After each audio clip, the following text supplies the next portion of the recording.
You realize deep way under the surface, and like a fire needs coal in the furnace. This is your goal that makes it all worth it. This is your why that gives you your purpose. Let's go. Thoughts can keep you down, pushing deep until you drown, or they can keep you up strong, focused on the now. Glass half full, or has it been emptied out? Well, that's all up to you and your mind. Do you doubt anything, everything, not a thing? Make my thoughts work for me.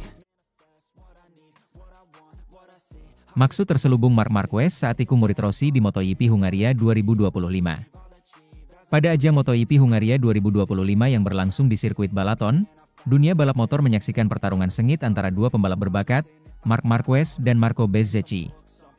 Namun, di balik aksi tersebut, ada sebuah cerita menarik yang melibatkan taktik, persaingan, dan strategi yang mungkin tak terlihat sekilas oleh para penonton. Pembalap WSBK sekaligus mantan rival Marc Marquez, Andrea Iannone, yang juga seorang mantan pembalap MotoGP, mengungkapkan sebuah klaim mengejutkan bahwa Marquez sebenarnya memiliki maksud terselubung saat menyalip murid Valentino Rossi, Marco Bezzecchi, dalam balapan tersebut. Seperti yang kita ketahui, Marquez dan Bezzecchi sudah lama menjadi perhatian para penggemar MotoGP karena keterampilan mereka di atas lintasan. Baik Marquez dengan julukan The Baby Alien dan Bezzecchi yang merupakan murid Rossi, keduanya sudah membuktikan diri sebagai ancaman serius di setiap balapan. Dalam sesi balapan utama di MotoGP Hungaria 2025, persaingan di antara mereka semakin memanas. Pada awalnya, Bezzecchi tampil solid dan berhasil mempertahankan posisinya meski Marquez terus mendekat di belakang. Momen yang paling menonjol adalah saat Marquez akhirnya berhasil menyalip Bezzecchi dan langsung memimpin balapan. Kemenangan ini menjadi bukti bahwa Marquez kembali berada dalam performa terbaiknya setelah beberapa tahun penuh tantangan. Terlepas dari kemenangan tersebut, sebuah peristiwa menarik terjadi yang disorot oleh Iannone. Menurut Iannone, ada sesuatu yang lebih dari sekadar persaingan biasa antara Marquez dan Bezzecchi. Ada pertarungan yang terjadi, ujar Iannone dengan penuh penekanan. Ada 2 atau 3 aksi manuver yang melibatkan mereka berdua. Momen ini membuat balapan berlangsung sedikit lebih menarik, katanya. Namun, apa yang menjadi sorotan Iannone adalah keputusan Marquez untuk menyalip Bezzecchi pada saat yang tepat. Marquez, yang pada awalnya tampak nyaman berada di posisi kedua, akhirnya mulai bergerak agresif untuk melewati Bezzecchi setelah mengetahui bahwa Pedro Acosta, pembalap Red Bull KTM Factory, semakin mendekat. Menurut Iannone, jika Marquez merasa aman di posisi kedua, mungkin dia tidak akan melakukan aksi menyalip tersebut. Tetapi begitu ia tahu Acosta sedang mengejar, Marquez pun langsung meningkatkan kecepatan dan membuka jarak dengan Bezzecchi. Iannone lebih lanjut menjelaskan bahwa ada taktik yang lebih mendalam di balik setiap manuver Marquez. Faktanya, Marquez menyalip Bezzecchi karena Acosta sedang berusaha mengejar dari posisi 3. Dia sudah semakin dekat, ungkap Iannone. Ini mengindikasikan bahwa Marquez tidak hanya fokus pada Bezzecchi, tetapi juga pada ancaman yang lebih besar di belakangnya. Dengan mengetahui bahwa Acosta akan segera mengejar, Marquez memutuskan untuk melewati Bezzecchi dan memperpanjang jarak, sekaligus mengamankan posisinya. Namun, menurut Iannone, tidak mudah bagi Marquez untuk melakukan hal ini. Dibutuhkan beberapa putaran untuk benar-benar menyalip Bezzecchi, dan walaupun harus berjuang keras, Marquez akhirnya berhasil melakukan aksi tersebut dengan sangat mudah dan mengamankan posisi terdepan. Hal ini menunjukkan betapa terampilnya Marquez dalam membaca situasi dan memanfaatkan kesempatan dengan sempurna. Sementara Marquez meraih kemenangan, Bezzecchi harus puas finish di posisi ketiga setelah disalip oleh Acosta. Namun, ini tidak mengurangi kualitas balapannya, mengingat Bezzecchi adalah salah satu pembalap muda berbakat yang terus menunjukkan potensi besar di MotoGP. Kemenangan Marquez dan peringkat ketiga Bezzecchi menambah daya tarik balapan tersebut, mengingat keduanya berkompetisi dalam atmosfer yang penuh dengan ketegangan dan intrik.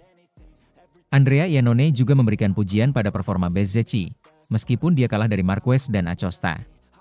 Bezzecchi menunjukkan bahwa dia adalah pembalap yang tidak mudah menyerah dan terus berkembang. Meskipun ia harus kalah dari 2 pembalap lainnya, posisinya tetap menunjukkan kualitasnya, ujar Iannone. Selain itu, Iannone juga menyebutkan performa luar biasa Jorge Martin yang finish di posisi keempat. Martin, yang baru saja dinobatkan sebagai juara MotoGP 2024, menunjukkan bahwa ia adalah salah satu pembalap yang tidak bisa dipandang sebelah mata. Iannone memuji kemampuan Martin dalam melakukan start yang luar biasa, yang membantunya naik 8 posisi hanya dalam 1 lap. Hal paling luar biasa dari Martin adalah startnya, kata Iannone. Dia bisa memperbaiki 8 posisi hanya dalam satu start, itu luar biasa. Martin menunjukkan bahwa kemampuan startnya benar-benar berkelas, dan itu menjadi salah satu kekuatan utamanya. Menurut Iannone, meskipun Martin menghadapi tantangan di sirkuit yang sulit untuk menyalip, ia mampu mengatasi hal tersebut dengan kecepatan dan strategi yang tepat. Iannone juga mengingatkan bahwa meskipun Martin memiliki potensi besar, dia tetap harus menjaga kesederhanaan dan terus membumi, agar tidak terlalu terbawa oleh euforia kemenangan yang bisa mengganggu fokusnya.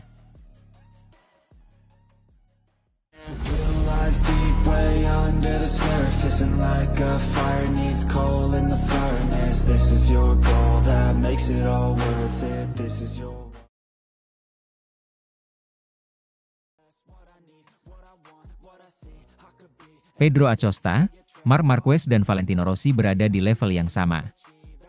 Nama Pedro Acosta memang tengah menjadi perbincangan hangat di dunia MotoGP. Setelah menunjukkan performa gemilang di kelas Moto3 dan Moto2 dengan 2 gelar juara dunia, rider asal Murcia, Spanyol itu menjalani debutnya di kelas utama pada tahun 2024.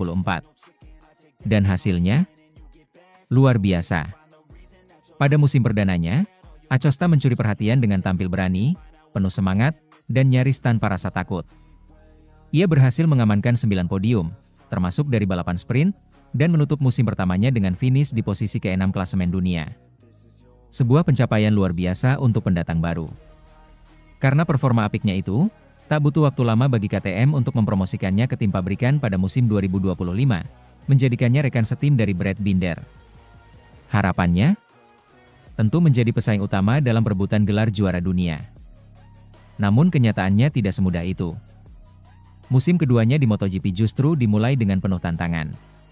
Performa Acosta menurun drastis, membuat banyak pihak mulai mempertanyakan apakah ia bisa mempertahankan konsistensinya. Bahkan sempat beredar rumor bahwa sang Hugh Mazaron akan meninggalkan KTM dan bergabung dengan Ducati di tim VR46. Meski kemudian kabar tersebut dibantah baik oleh Acosta maupun pihak terkait, desas-desus itu menjadi gambaran tekanan besar yang sedang ia alami. Namun Acosta membuktikan bahwa ia bukan pembalap yang mudah menyerah. Dalam 6 balapan terakhir, ia bangkit dan kembali menunjukkan tajinya. 4 podium berhasil ia amankan, termasuk dari sprint race, membuktikan bahwa talenta dan mental juaranya masih sangat kuat. Sementara Acosta berjuang menemukan kembali performa terbaiknya, MotoGP 2025 juga diwarnai dengan kembalinya dominasi seorang legenda, Marc Marquez. Sejak bergabung dengan tim pabrikan Ducati, Marquez seperti kembali ke masa kejayaannya. Ia telah meraih 10 kemenangan di race utama dan 13 kemenangan balapan sprint dari 14 seri yang telah digelar. Performanya benar-benar tak terbendung. Dan menariknya, Acosta telah 4 kali naik podium bersama Marquez musim ini, menjadikannya sebagai salah satu rival terdekat dari sang juara dunia 8 kali itu. Meski di lintasan mereka bersaing ketat, di luar lintasan Acosta menunjukkan rasa hormat yang tinggi terhadap seniornya tersebut. Dalam sebuah wawancara, Acosta dengan jujur mengungkapkan rasa kagumnya terhadap Marquez, terutama atas perjuangannya kembali ke puncak setelah mengalami cedera parah pada tahun 2020. Saat itu, banyak yang mengira karir Marquez telah usai. Tapi kenyataannya jauh dari itu. Ketika Marquez memenangkan gelar dunia lagi, dia akan duduk di meja yang sama dengan Rafa Nadal, Fernando Alonso, dan Pau Gasol, ujar Acosta. Selain Michael Jordan yang sempat pindah ke bisbol lalu kembali mendominasi di basket, menurutku ini adalah comeback paling gila dalam dunia olahraga beberapa tahun terakhir. Dia absen 1 tahun penuh, tapi dia tidak pernah berhenti bekerja keras. Sebenarnya, Marquez tidak perlu balapan lagi. Karir dan kisah hidupnya sudah cukup menginspirasi. Tapi dia justru bekerja lebih keras dari siapapun, dan itu yang membuatnya berada di posisi sekarang, tambahnya. Menurut Acosta, kisah Marquez bukan hanya tentang kemenangan, tapi tentang tekad dan mental baja. Ia menyandingkan perjuangan Marquez dengan kisah 2 tahun sulit Valentino Rossi saat di Ducati, namun menegaskan bahwa apa yang dilalui Marquez jauh lebih ekstrim. Marquez bangkit dari neraka untuk bisa menang lagi. Dan itu yang membuat saya percaya bahwa dia dan Valentino ada di level yang sama. 2 legenda hidup, kata pembalap berusia 21 tahun itu. Selain memuji Marquez, Acosta juga tak lupa memberikan penghormatan tinggi kepada Valentino Rossi, ikon MotoGP yang telah membawa olahraga ini dikenal luas di seluruh dunia. Rossi tetaplah Rossi, tegasnya. Sebagian besar kepopuleran MotoGP saat ini, terutama di kalangan anak muda dan bahkan yang bukan penggemar balap sekalipun, itu karena Valentino. Ia membuat MotoGP lebih dari sekadar olahraga, ia menjadikannya budaya global. Hubungan antara Acosta dan Rossi juga cukup hangat. Pada Januari lalu, Rossi secara pribadi mengundang Acosta untuk berpartisipasi dalam ajang 100 km dei Campioni di motor ranch miliknya di Tavullia, Italia. Di ajang tersebut, Acosta berpasangan dengan pembalap senior Isle of Man TT, Michael Dunlop. Kolaborasi lintas generasi yang menjadi sorotan banyak penggemar. Meski masih muda, Pedro Acosta sudah menunjukkan kematangan berpikir yang luar biasa. Ia bukan hanya cepat di lintasan, tapi juga cerdas dan penuh respek terhadap mereka yang lebih dulu menulis sejarah. Di tengah persaingan MotoGP yang makin ketat, Pedro Acosta mewakili generasi baru pembalap yang tak hanya berbakat, tapi juga memiliki pandangan luas tentang arti menjadi juara. Dan jika terus berkembang seperti sekarang, bukan tak mungkin suatu saat nanti, nama Acosta akan duduk di meja yang sama, bersama Rossi, Marquez, dan legenda-legenda lainnya. Deep way under the surface, and like a fire needs coal in the furnace. This is your goal that makes it all worth it. This is your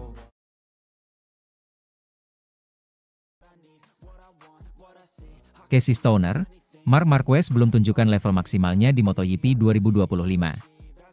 Dominasi Marc Marquez di musim MotoGP 2025 seolah tak terbendung. Pembalap berusia 32 tahun itu tampil bak mesin tak kenal lelah bersama tim Ducati Lenovo. Namun, yang lebih mengejutkan bukan hanya deretan kemenangannya, melainkan pernyataan dari legenda MotoGP asal Australia, Casey Stoner, yang yakin bahwa Marquez belum berada di level tertingginya. Ini baru permulaan, ujar Stoner, yang 2 kali menyandang gelar juara dunia, dalam wawancara eksklusif dengan TNT Sports. Apa yang ditampilkan Marc tahun ini luar biasa. Tapi saya rasa, dia masih punya ruang untuk berkembang. Dia bahkan belum memaksimalkan seluruh potensinya. Pernyataan itu tentu mengejutkan. Sebab, jika melihat performa Marquez sejauh ini, sulit membayangkan ada batas kemampuan yang belum ia lewati.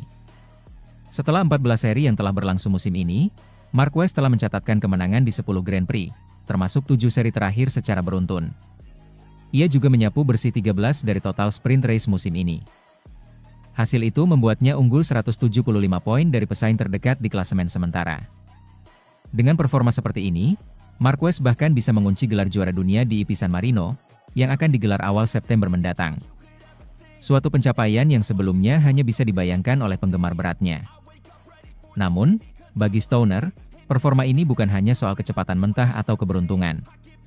Ada faktor teknis dan insting balap yang luar biasa, yang ia yakini menjadi pembeda antara Marquez dan pembalap lainnya.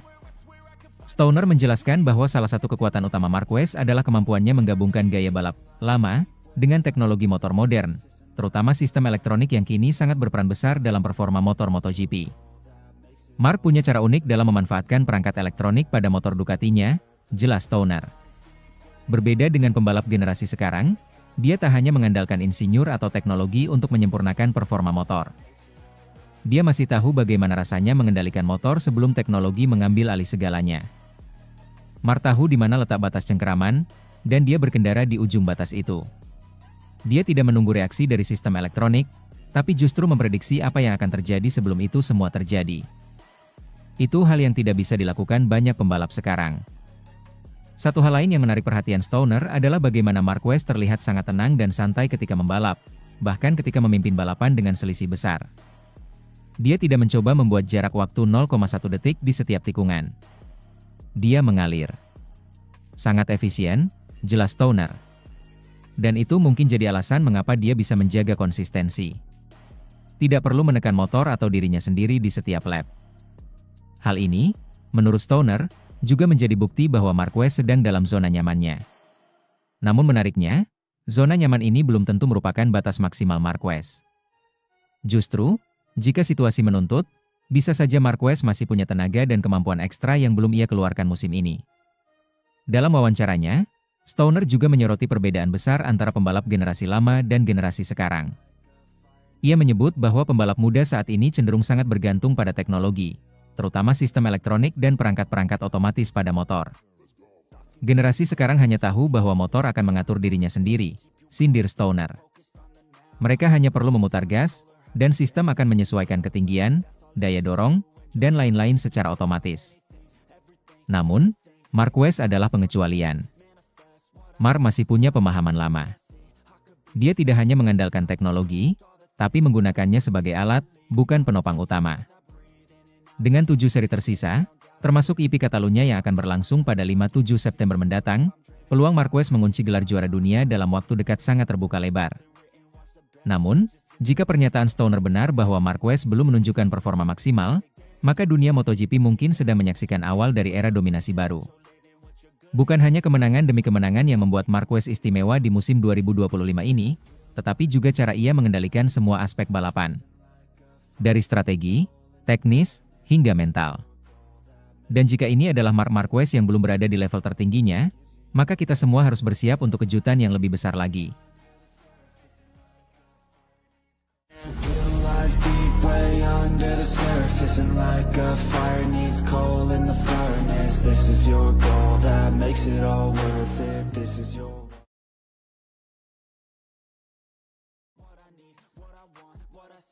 tsunami kemenangan Ducati setelah Marquez datang. Keputusan berani Ducati merekrut Marc Marquez untuk musim MotoGP 2025 kini tampak seperti langkah jenius yang mengubah peta persaingan kelas utama. Bagaikan tsunami yang datang tanpa ampun, kehadiran Marquez menghempas rival-rivalnya sekaligus memperkuat dominasi Ducati di MotoGP.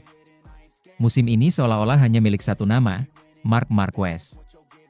Julukan, The Baby Alien, yang dulu sempat meredup karena cedera dan performa naik turun, kini kembali bersinar terang di lintasan. Dalam 14 seri utama yang telah digelar musim ini, Marquez menyabet 10 kemenangan, dan tampil hampir tak tersentuh di balapan sprint dengan 13 kemenangan dari 14 sprint. Angka yang luar biasa dan mencerminkan dominasi total. Namun yang paling mencengangkan adalah catatan 7 kemenangan ganda berturut-turut yang diraih di sirkuit-sirkuit legendaris seperti Aragon, Italia, Mugello, Belanda, Assen, Jerman, Sachsenring, Ceko, Brno, Austria, Red Bull Ring, dan Hungaria. Ini bukan hanya statistik, tapi sebuah bukti bahwa Marquez telah bereinkarnasi menjadi versi terbaik dirinya bersama Ducati. Langkah Ducati mengontrak Marquez sempat dianggap perjudian. Banyak yang ragu apakah pebalap berusia 32 tahun itu masih punya taring setelah masa-masa sulit bersama Honda. Tapi kini, keraguan itu dijawab Marquez dengan cara paling brutal, kemenangan demi kemenangan. Manajer umum Ducati Corse, Gigi Dall'Igna, tak bisa menyembunyikan kegembiraannya. Saya harus bilang saya senang. 7 kemenangan ganda jelas merupakan angka penting, jadi saya pikir kami melakukan hal yang tepat dengan mengontrak Marc, ujarnya usai GP Hungaria.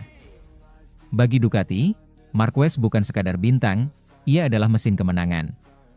Dampak kehadirannya terasa luas, tak hanya meningkatkan performa tim pabrikan, tapi juga mengangkat nama Ducati lebih tinggi dalam branding, pemasaran, dan dukungan sponsor. Salah satu momen yang paling dinanti adalah kemungkinan Marc Marquez mengunci gelar juara dunia di Misano, sirkuit yang dikenal sebagai rumah bagi legenda Italia, Valentino Rossi.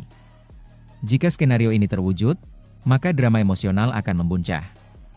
Di satu sisi, fans Italia bisa merayakan kemenangan Ducati, namun di sisi lain, itu akan terasa pahit bagi loyalis Rossi, mengingat sejarah rivalitas panas antara keduanya. Saya ingin semua penggemar Ducati Corse berada di sekitar saya, mereka pantas mendapatkan sedikit kegembiraan dan kepuasan, ucap Gigi Dall'Igna. Jika melihat tren performa saat ini, kecil kemungkinan ada yang bisa menghentikan Marquez dalam beberapa seri ke depan. Dengan selisih 227 poin dari rival terdekatnya, Marquez hanya butuh menyegel beberapa hasil bagus untuk memastikan mahkota juara kembali ke kepalanya, yang terakhir ia raih pada 2019.